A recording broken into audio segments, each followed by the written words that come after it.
Diamonds are forever. They are all I need to please me.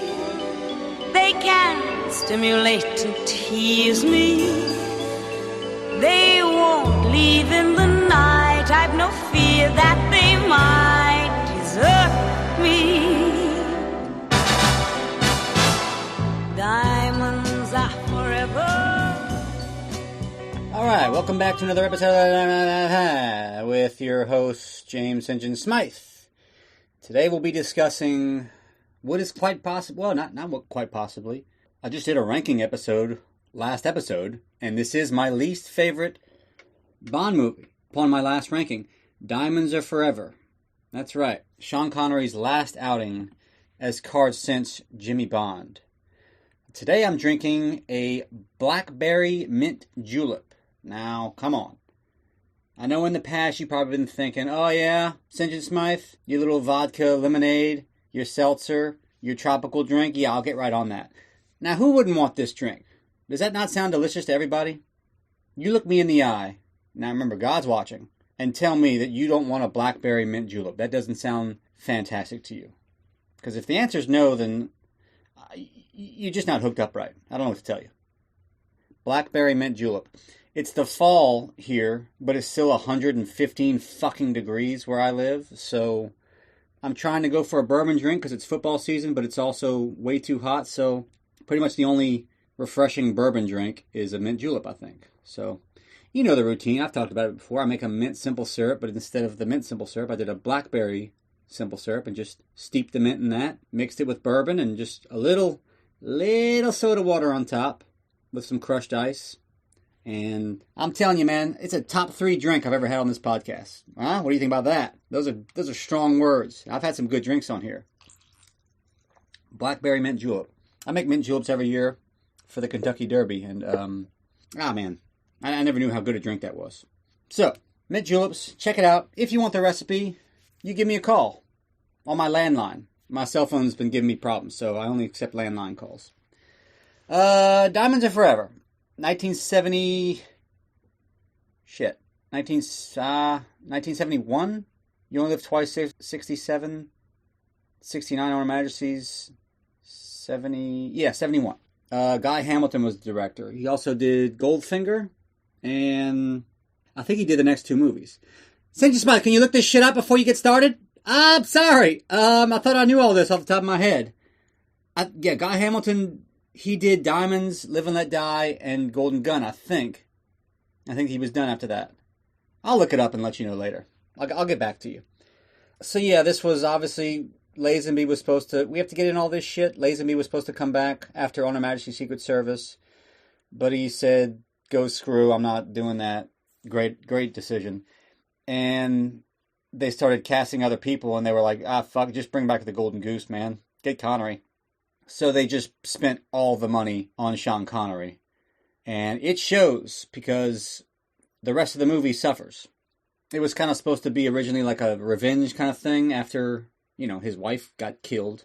But since Connery came back, they just rewrote the whole thing. So let's just get started. There's nothing else to say.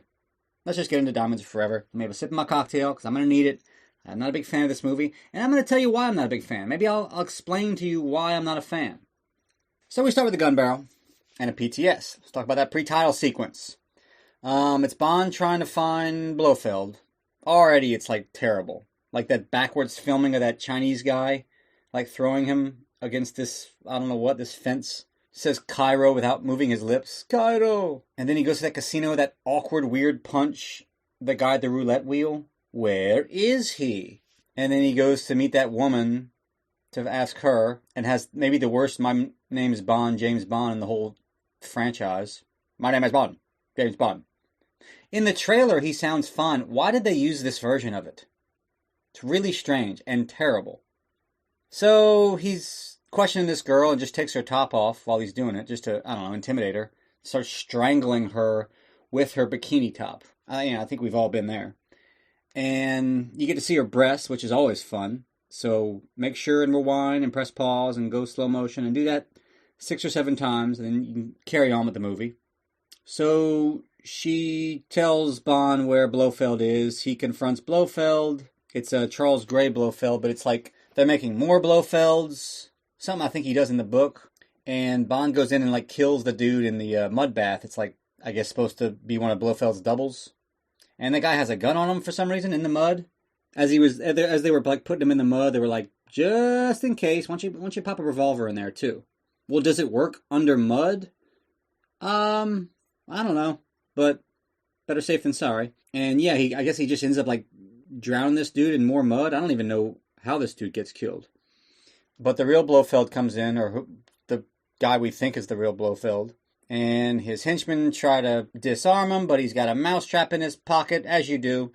And he beats up those henchmen. The fucking terrible stabbing attempt that Blofeld does with like that scalpel is horrible. I mean, just goes out like a real bitch. Rotten hell, Blofeld. And they kill, he kills Blofeld. It's kind of stupid. His henchmen, by the way, have lightning on their helmets. What do you think that's about? I just noticed that in this last viewing. You think after we need a clean slate, after the little, kerfuffle that we went through and all the previous movies and the nuclear bombs and the You Only Live Twice, that was not good.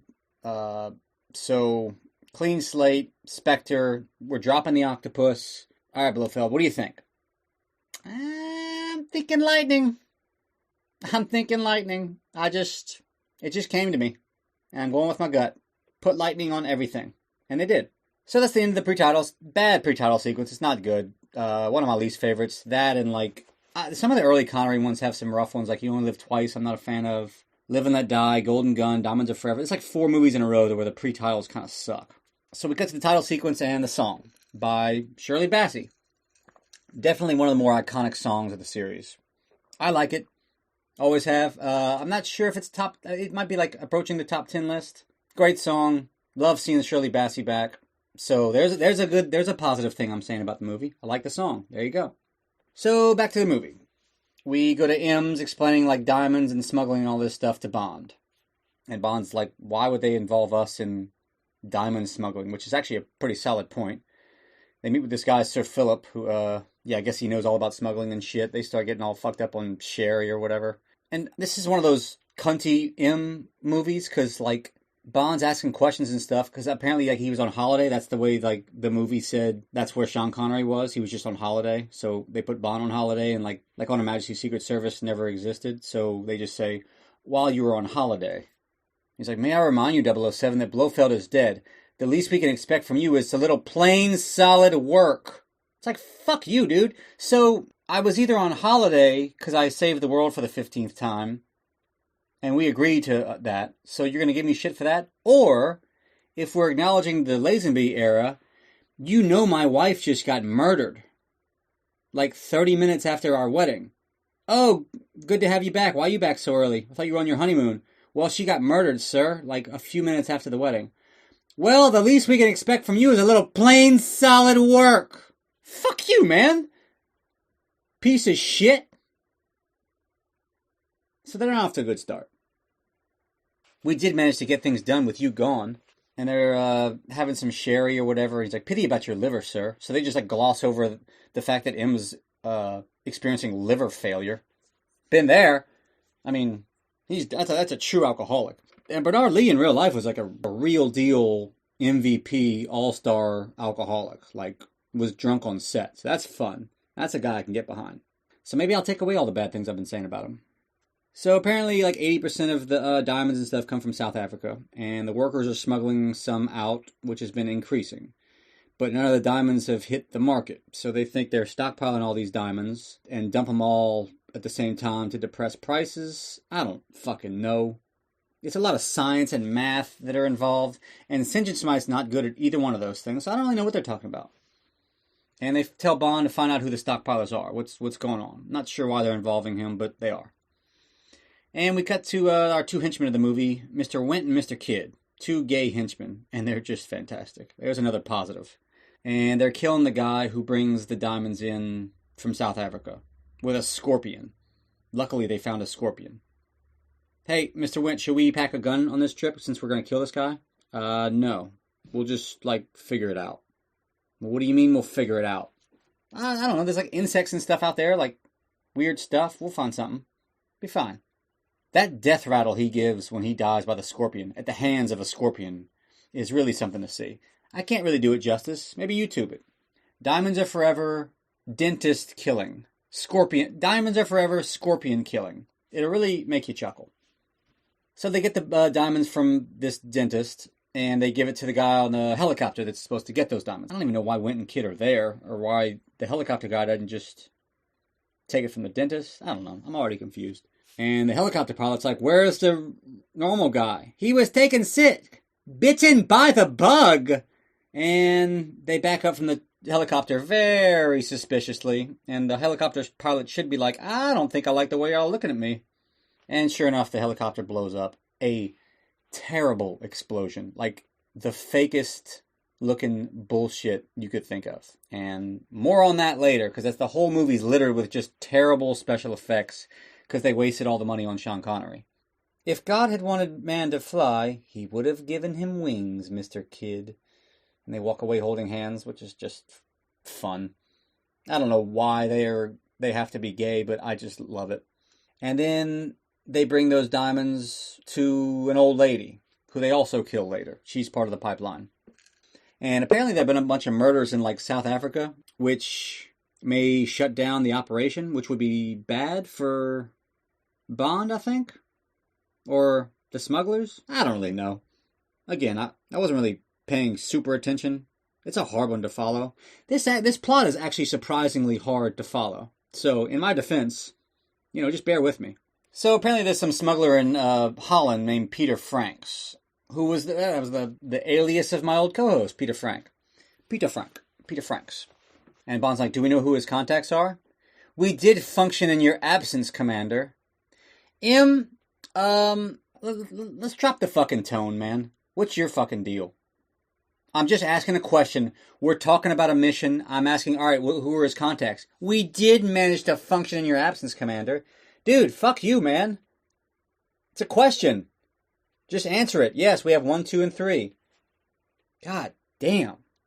You and your fucking shitty liver can go screw somewhere. So they send Bond to Holland to pose as Peter Franks. The real Peter Franks is stopped at the airport. And Bond gets into his car. And Moneypenny gives him his passport, which is a nice little Bond Moneypenny scene. The last one we get with Connery and Lois Maxwell. Just a reminder how great their chemistry is. You get the little Bond theme going in it too. It's pretty nice. And meanwhile, during this boat tour, this poor lady's giving a tour. And she's like, and on your left, oh! And it's just that dead old woman from earlier, which is just horrifying to see on a tour. I mean, if I'm on vacay, seeing the sights in Holland, I see a dead body, there goes my afternoon. I'm gonna be a little rattled. And Wint and Kid are there to witness it, and they promise to take pictures for her students. So I guess they go back to her school and they're like, all right, hi kids, bad news, your teacher was murdered. We murdered her. Just full discretion. I want to be honest. But the good news is we have pictures. Who wants to see pictures? So Bond meets Tiffany Case, posing as Peter Franks. And she tests his prints to make sure he's actually Peter Franks, which I guess Q gave him fake fingerprints. I don't know. She changes wigs halfway through. Which do you prefer, blonde or brunette? Providing the collars and cuffs match. That's a nice little bit of nothing you're almost wearing. I approve. I mean, yeah, I got my complaints about this movie, but some of the dialogue is so quick and witty and funny. I'll give it that. That and the Wint Kid, I do like. And she's like, I don't dress for the hired help. Well, I'm not saying you put on a fucking evening gown, but maybe a goddamn robe. Cover up. You're dealing with drug dealers with criminal records on the reg. You can't be walking around like that in your underwear. I know a great little restaurant. I never mix business with pleasure. Oh, is that why you're walking around with no clothes on and making cocktails for people while a business associate is at your house? Get out of here. Now, I'm not going to say it's the victim's fault, but if someone physically assaults you, you're kind of asking for it. Don't prance around by yourself with a guy with huge men with criminal records. Like, that's not a good idea. So Q tells Bond that Peter Franks has escaped. I don't know how. They just had him in custody at the airport, but I guess they just suck at it. So he comes to Tiffany Case's house to meet with Tiffany Case, since he was supposed to do that anyway. Bond's hiding in the alleyway by, like, hugging himself. Acts like he's making out with himself, which is just horrible. Why not just hide behind a wall or something? Just hide.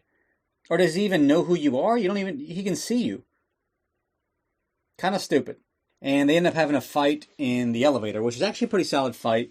Like close quarters, so they're just breaking every single little thing in the elevator.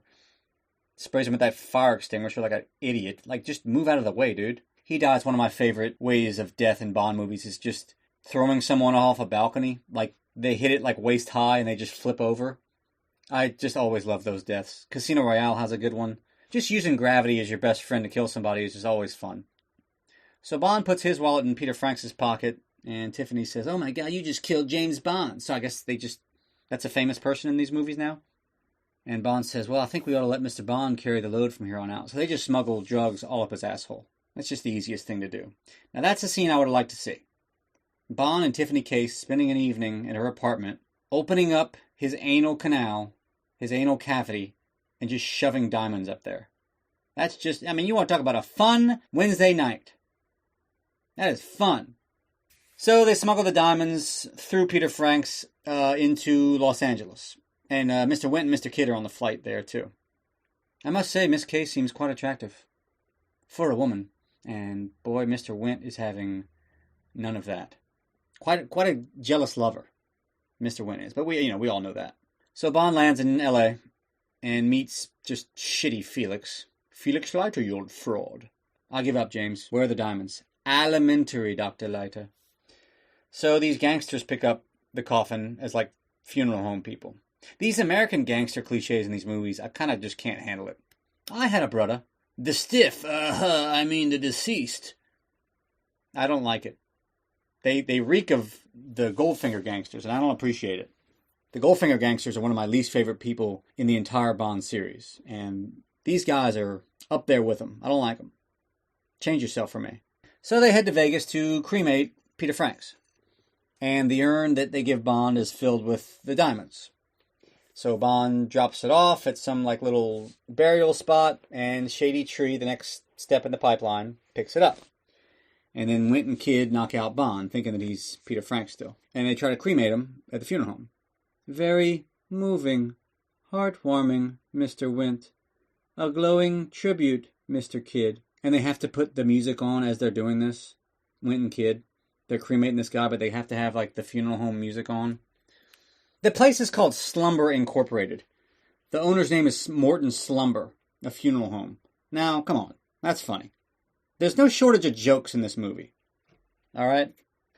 So, just when you think Card Sense has had it, they stop the cremating stuff and they're like, "Hey, asshole, these fucking diamonds are fake. Where are the real diamonds?" And Bond's like, "Fuck your mother. Where's the real money? You didn't give me real money. You wouldn't burn up 50 grand for no reason. So, fuck you." So they're all pissed, like, "What the hell you think you're doing?" And Bond's just like, "Fuck it, I'm going gambling." And he just walks away and just goes to the casino and starts gambling. It's kind of weird. But anyway, so I guess Felix took the real diamonds out of Frank's asshole and gave him fake ones? I don't know. So Bond heads to the White House. That's a hotel in Vegas in the movie. Sees Shady Tree performing, that same dude that took the diamonds. Just a terrible act. Shady Tree and his acorns. So Wint and Kidd go kill Shady Tree. They're just knocking out everyone in the pipeline. And after they do that, some guy stops them and he's like, "Hey, hold it. We didn't get the real diamonds, so we need Shady Tree alive." And Wint and Kidd are like, "Well, shit. Like, y'all didn't just kill him, did you? You have that murderous look in your eye. Did you just kill him?" "No. You didn't just kill that guy. You just left his dressing room with smiles on your face. You didn't kill him?" "Nope." So if I go in there, I'm not going to see Shady Tree on the ground with no pulse. I don't know what you're going to find, but we didn't kill him. So if you'll excuse me, we're going to play some blackjack. So Bond's playing craps, and this gold-digging whore, Plenty O'Toole, meets him, who's just so annoying. Well, you talk about a game that I'm awful at is craps. I have had people explain that to me, drunk, sober, didn't matter. I was like, I don't know what you're talking about. What are the numbers? I turned into a borderline, like, mental patient. That's just a side note. I'm not good at craps, so, I can play blackjack. I'm Plenty. But of course you are. Plenty O'Toole. Named after your father, perhaps.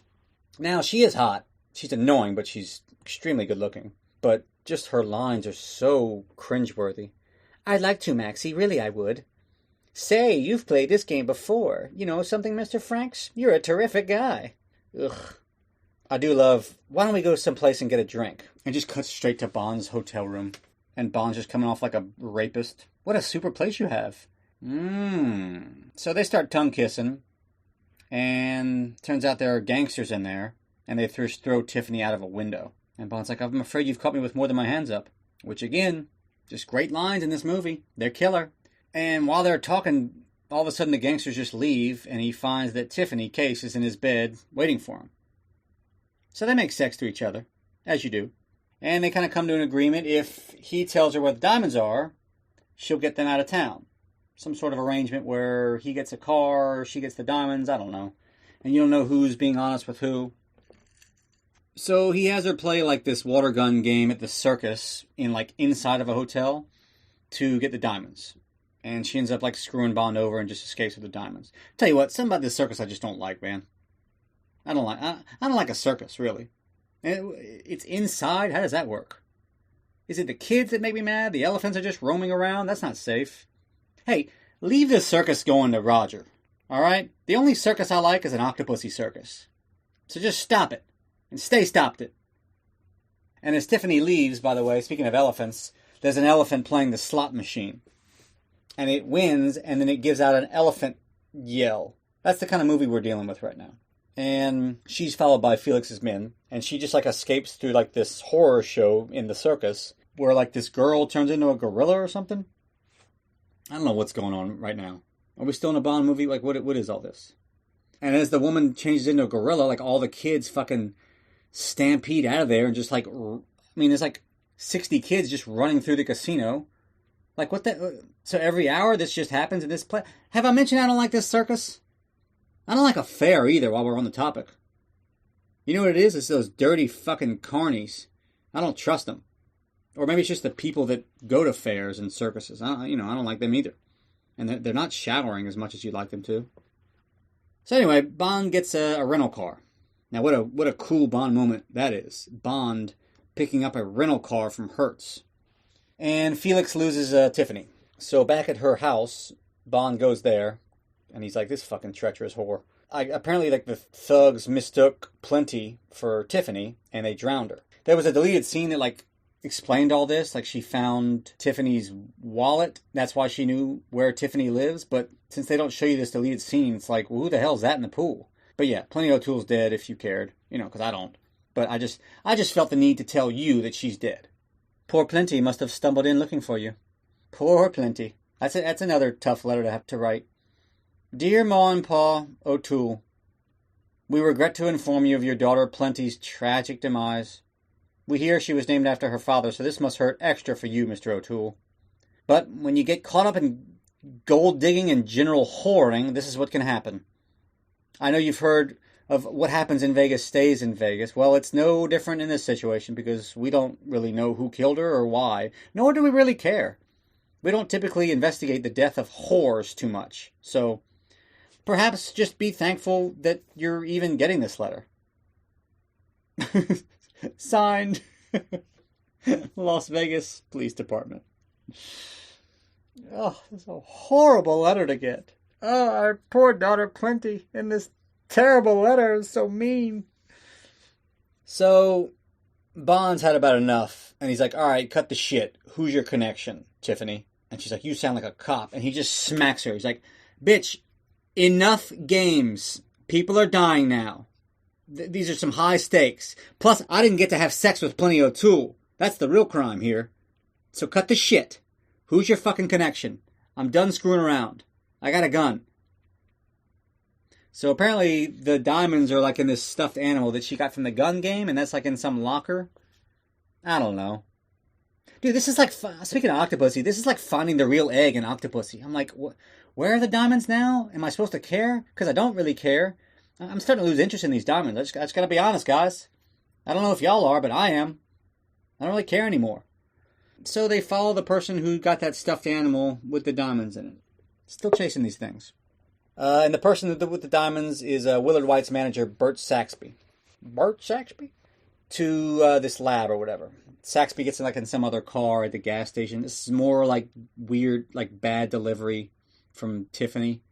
Keep leaning in that titty, Charlie, or you're gonna get a shot in the mouth. Okay, lady, you win. You win. Stop. Everybody stop talking. Y'all sound horrible. So Bond sneaks into the back of this rape van that Bert Saxby's in. Just to get in on the fun. Up in there. Sounds like my honeymoon. Yes, that's what I did on my honeymoon. I snuck into the back of a rape van to get in on the fun. Guys, don't laugh at that. Rape is not funny. Alright, it's enough. So Bond sneaks into the lab where they're doing I don't know what. And this Professor Metz is building a satellite. And they catch Bond fairly easily. Will you please leave, you irritating man? So Bond's running away. He goes past this fake moon landing being filmed. What the fuck? What's all this all about? And the director's like, what the hell is this? Amateur night? What the fuck is going on here? And they yell at the astronauts get him! Stop that man. And the astronauts start trying to catch Bond, but they're still doing the zero gravity thing. They're going in slow motion. Honest to God, what the hell? I mean, someone in charge must have been hey, you two assholes! What the hell was that? Why were you acting like there was no gravity still? I told you to stop them. Why didn't you stop them? Nothing to say there, Buzz and Neil? You two are fucking fired. So Bond escapes on this moon buggy, and these three-wheelers chase him. Which again, there's just no action sequence, really. It's just, they just had this little car, and they put a moon buggy frame over it, and they had some people with three-wheelers chase him for a while in the desert. Nothing happens, though. You can tell there was no money spent on anything. There's been no action sequences yet. There was the fight in the elevator, which cost no money, and the three-wheeler chase. You could hire some fucking teenagers to drive those three-wheelers. I mean, granted, they may break their necks, but who cares, right? And he ends up leaving with Tiffany after that chase. And the guards, which is something they never do in a Bond movie, the guards are like, fuck this, call the cops, man. I'm tired of chasing this dude. So Bond goes back to Vegas, and they're chased by the police. This whole thing is getting a little out of hand. One of my favorite Twitter accounts, I think I've mentioned him before, the Bubbles Tickle My Jakovsky. He tweeted one time, Tiffany Case reviews the third act of Dine of the Day. And it just cuts to Tiffany Case going, this whole thing is getting a little out of hand. Always enjoyed that.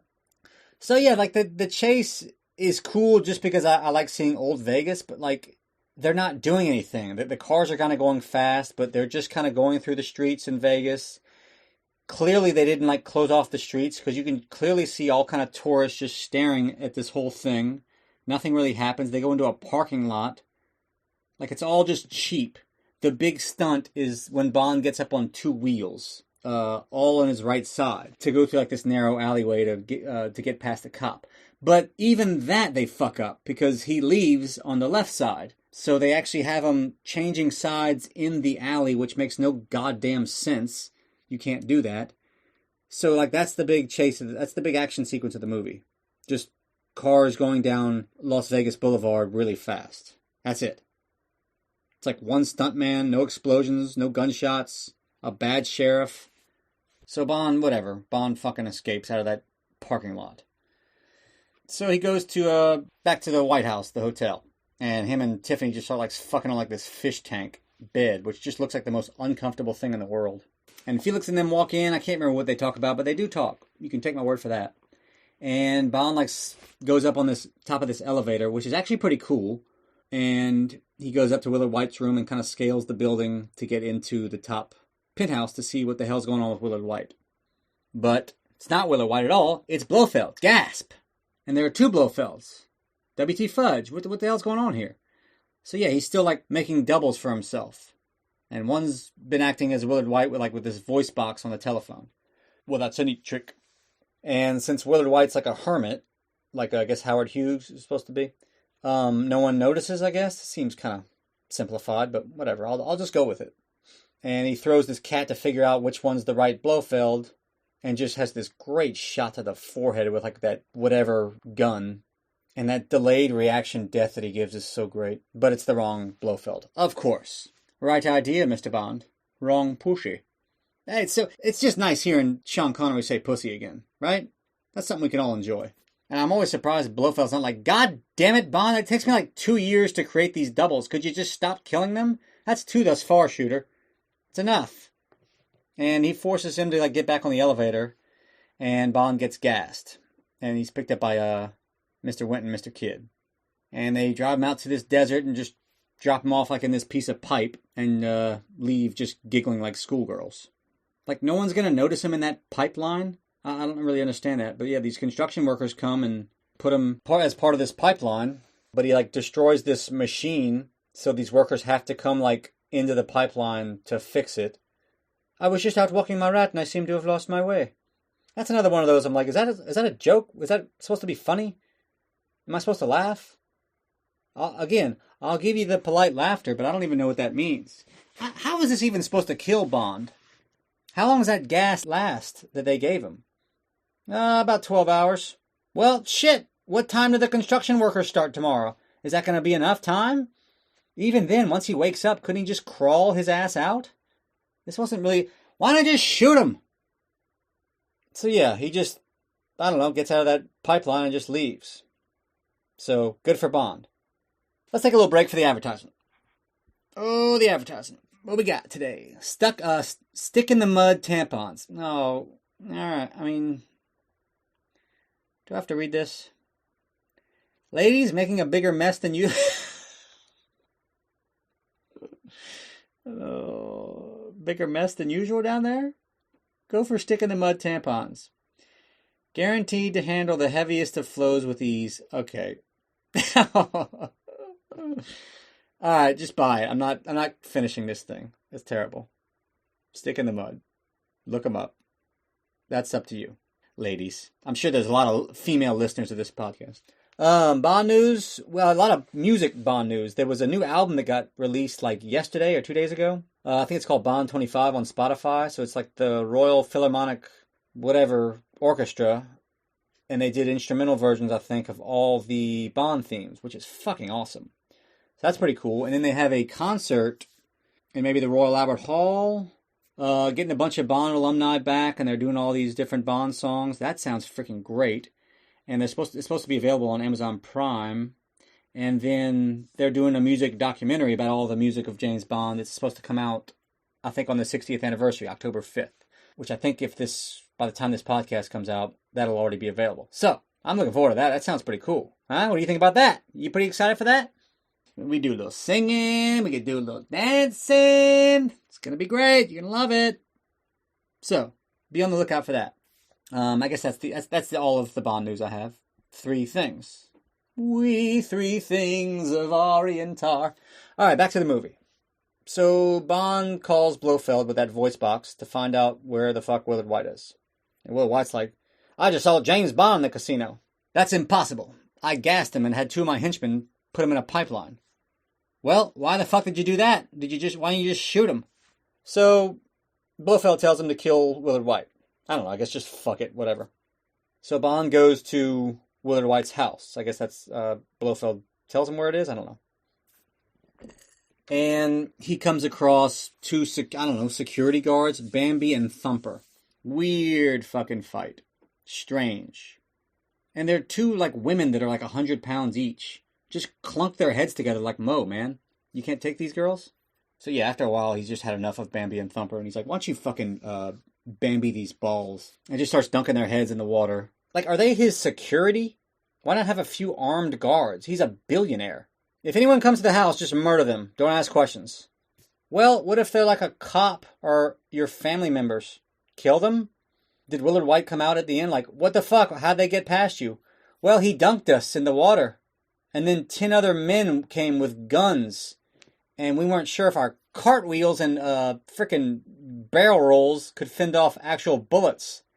You might want to invest in some actual security guards and maybe getting us some guns just in case. Just for the future. So they find Willard White, who's played by Jimmy Dean, and they avoid like getting him killed by I don't know, Bert Saxby, or I can't remember who tries to kill him. And Willard White's like, what the hell's happened to me, and what can I do about it? Like, is he under mind control? Why is he not going into work at all? Why is he such a recluse? They never explain that. He hasn't been seen for 3 years. Like, why is he just at his house all the time? So back at the casino, Q's just winning slots on the rig because he has a gadget to do it. That seems kind of like he's cheating. And Tiffany walks up to him. Hiya, Mr. Q. Having any luck?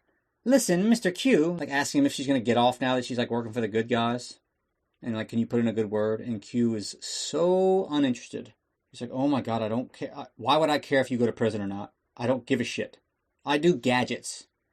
Why am I always, like, stuck in the middle of, like, this Bond girl shit? I'm a married man that, like, I like my gadgets, I like my wife, and that's it. Why do I get in the middle of this shit? Ooh, do you think Bond loves me, or what's with James? Oh my God, I don't care. Stop bothering me.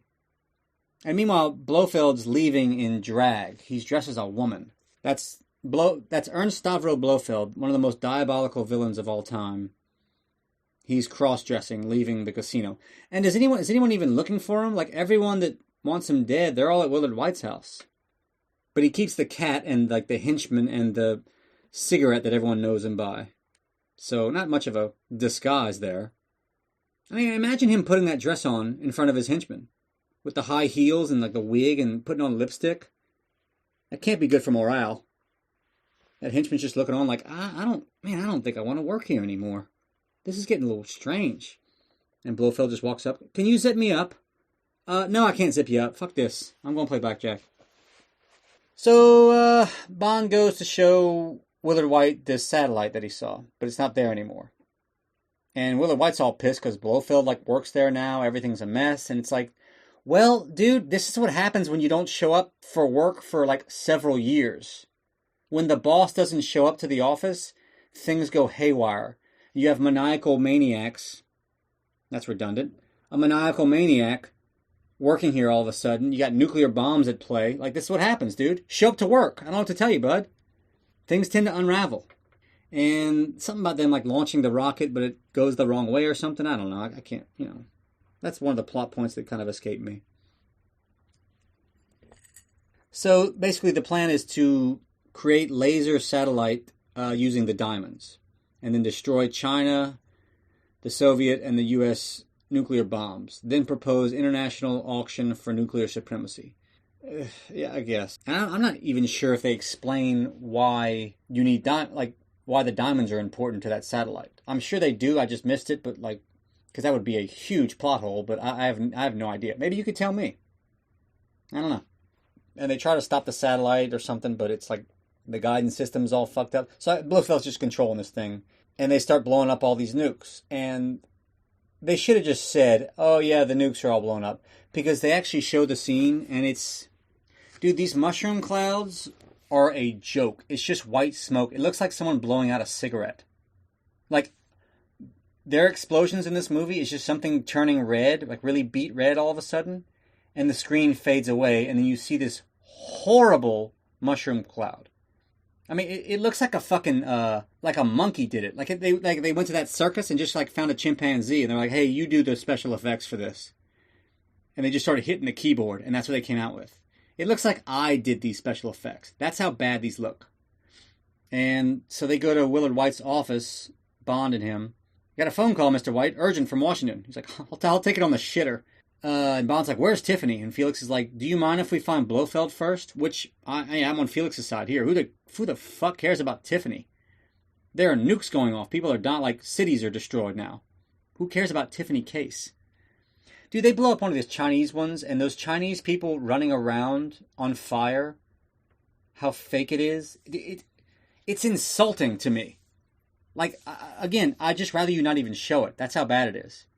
Just say, "Oh, hey, by the way, this Chinese city got blown up." Okay. It's terrible. And they never really, like, revisit the whole fact that all these cities are destroyed. What is that, like North Dakota? Somewhere in Russia? Well, who cares? Somewhere in China? Who cares? But hey, there's a North American city that's at stake here. I care. So they figure out where Blofeld is. It's like on some oil rig base in Baja, California. Baja?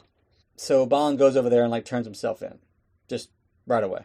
Like, well, that was easy. You're not up to something, are you? So he gets to Blofeld's rig, base, whatever. The signs throughout this place are so great. If in doubt, ask. No pollution, not any. Take every precaution. Bond gets there. He's like, good morning, gentlemen. Acme Pollution Inspection. We're cleaning up the world. We thought this was a suitable starting point. Just been funny if they just unloaded their guns on him. Like, this is not a game, dude. We're blowing up nukes here. Don't come over here with those fucking jokes. So Tiffany gives him like that fake tape. I don't think I've mentioned the little cassette tape. Something about the cassette tape is like important. It's the guidance system. I have no idea. But you need the tape to fire off the nukes or whatever. Sorry I missed all that. And they're holding the world hostage, so they haven't heard from him in a while. So they're like, well, should we blow up a city? Or maybe Kansas. How about New York? And Blofeld's like, well, all that smut and traffic, it would give them a chance for a fresh start. Which, hey, I'm actually behind Blofeld on that one. Might be a good chance for them to start over. So they end up making their target Washington, D.C. And Bond ends up switching the tapes, but then Tiffany switches it back. She fucks it up somehow. You stupid twit. Comes running at him. I did it. I switched the tape in the machine in front of all the guards. Like, dude, they're going to hear this shit, man. Even if we did do this successfully, you might be setting off some red flags here. Hey, she just said she switched the tapes, guy. Now, speaking of those lightning bolts as Spectre's new symbol, some guards have one lightning bolt, some have two, some have three. What's that all about? What do you think? Any theories on that? Is that like a 1-star, 2-star, 3-star general? Like, is that how many people you killed? What's that all about? Any theories? Again, call me on my landline and we can figure this out together. So, as Blofeld's going to like send this rocket off to DC, that Professor Metz guy who was making the satellite, I'm not even sure if I mentioned him, but he's the guy that's helping Blofeld build the satellite and everything. He's a pacifist, I guess. Like, he just wants world peace. So he thinks they're just destroying everyone's nukes. So they're just disarming the whole world. So that's why he teams up with Blofeld. And Blofeld's like, nah, fuck that. Oh, I see it all now. You don't care at all about world peace. Did you think he did? Did you vet him at all? Did you do any research on Blofeld? You thought Blofeld's goal here was world peace. You deserve to be shot. Sorry. And meanwhile, Leiter and Willard White attack with their helicopters. And Blofeld sees Tiffany with the tape. Again, the tape are like the diamonds. I can't even figure out what's the right one and what's the wrong one. It's like the octopusy egg.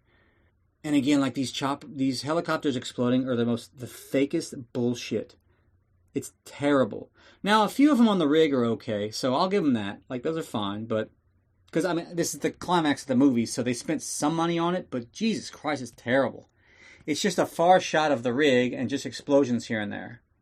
None of them are big, and the whole thing never does blow up. Spoiler alert. And Professor Metz is like, tell them we surrender. This is madness. One more word from you, Mintz, and I'll have you shot. And then he just goes to the greatest Blofeld moment. He's like, we're not fucking surrendering. We're not doing shit. Back to your post. And he just tells a henchman, prepare my submarine. Like, I'm getting the fuck out of here. I just love those two henchmen that are preparing a sub. And they're like, what the fuck are you going? What about me? I'm going to go too, man. I don't want to get blown up on this rig. Can I come? No, I'm sorry. It's a one-seater. We'll come back for you. So he tries to escape on that little sub thing, but Bond gets in that crane and just starts fucking with him, basically, just making him car sick. He's thrown up everywhere. He doesn't feel well. It's bad news. And he crashes it into the control room and just fucks everything up, so it just destroys the whole mission, basically.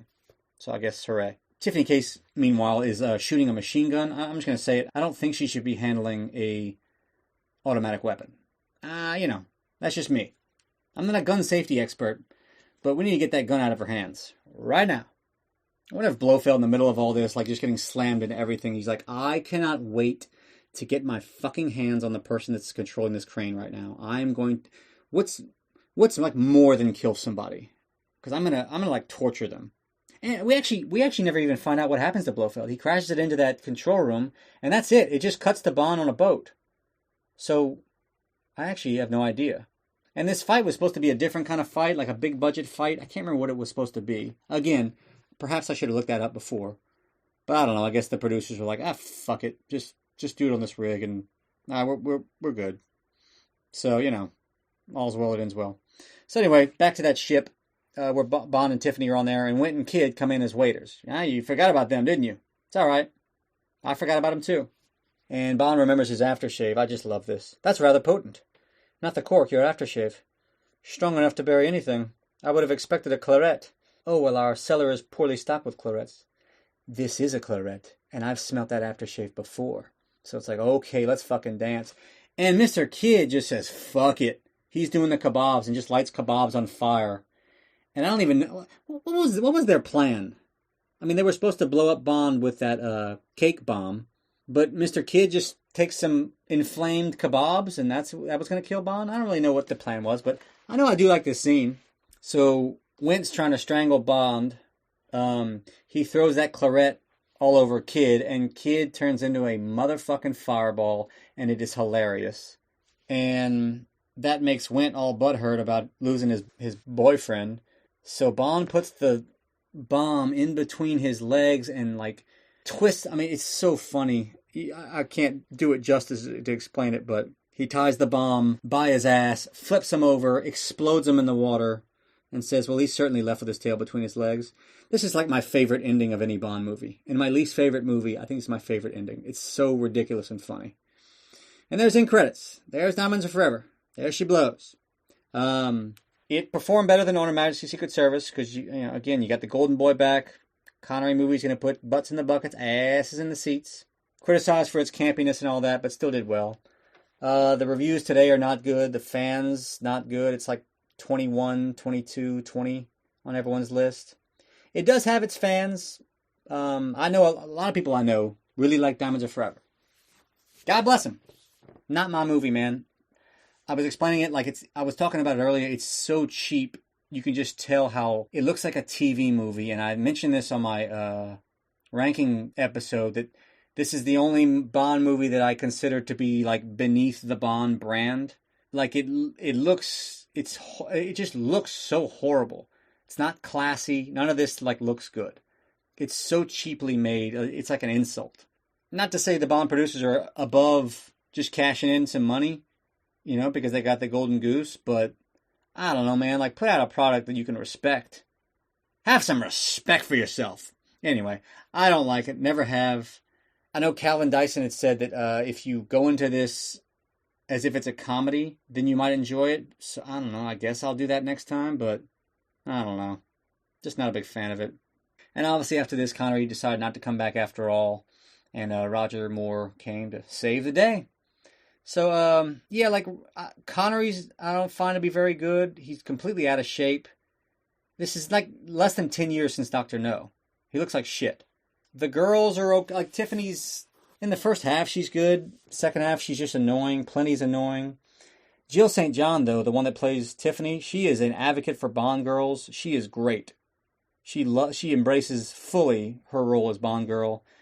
Those Bond girls that say like, oh, it's a demeaning role for women. She's always like, oh, really? Then don't take the fucking part. You're an adult, aren't you? Don't take the role if you find it so disrespectful. It's an honor to be a Bond girl. So I like her in real life. And she's like a whore in real life, like a real one. She's married like 6 times and just, I don't know, whored around. So was Plenty. Lana Wood. That's right, Lana Wood. Her sister was Natalie Wood. Dude, I got all kind of fun facts about these bitches. All right, Lana Wood, her sister's Natalie Wood, who obviously, if you don't know the story, look it up, but she drowned off the boat with her husband Robert Wagner and Christopher Walken, who plays Max Zorn. And they say, did her husband do it? Was it an accident? Who knows? Who are you? It got reopened a couple years ago. Like, everyone kind of thinks, like, did he push her off that boat? Real sketchy. So, Robert Wagner was her husband. Well, Jill St. John ended up marrying Robert Wagner. So, how about that connection? And during the filming of this, I think Sean Connery was involved with both girls, Jill St. John and Plenty O'Toole, which caused even more of a riff with those two. And this is just on my Wikipedia research. The pair's half-century feud has been highlighted by 2 well-documented public altercations. One in September 1999 when St. John refused to be photographed with Wood at a Bond girl reunion. And another in 2016 when Lana Wood crashed an event honoring St. John in Palm Springs and confronted Wagner over the reopened death case of her sister Natalie. Now, I'll actually do a whole episode just on these two, huh? This is some drama.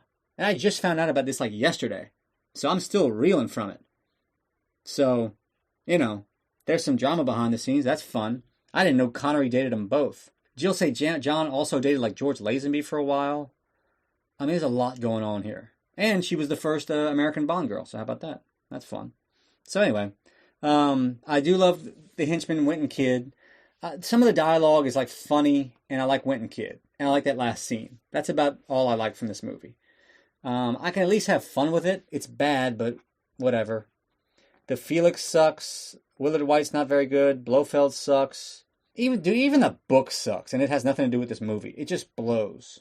Like, if you want to cut corners, that's cool. Like, you need to save money. Dr. No did it very well. They didn't have any money, but they came out with a quality Bond movie, a quality-looking Bond movie. But this just looks like shit, and it's, like, insulting. Hey, it insults my intelligence, which is hard to do. So, there you go. There's Diamonds Are Forever. Not my favorite, my least favorite Bond movie as of 2022. But we'll see. You never know. Could make a comeback. And the next time we meet, I'll be doing my second to least favorite Bond movie, Die Another Day. So, look out. All right, we'll see you next time. Diamonds are forever.